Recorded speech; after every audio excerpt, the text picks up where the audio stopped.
नव्यानं बांधण्यात आलेल्या मुंबई आंतरराष्ट्रीय क्रूझ टर्मिनलमधून क्रूझ सेवेचं औपचारिक उद्घाटन आज केंद्रीय बंदरे जहाज बांधणी आणि जलमार्ग मंत्री सर्बानंद सोनोवाल यांच्या हस्ते झालं.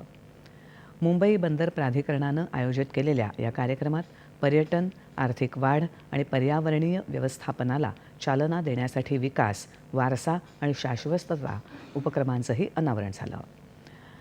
MICT सारखे प्रकल्प रोजगार निर्माण करतात, पर्यटन आकर्षित करतात आणि आपल्या बंदरांना जागतिक ओळख निर्माण करून देतात, असं सोनोवाल यावेळी म्हणाले.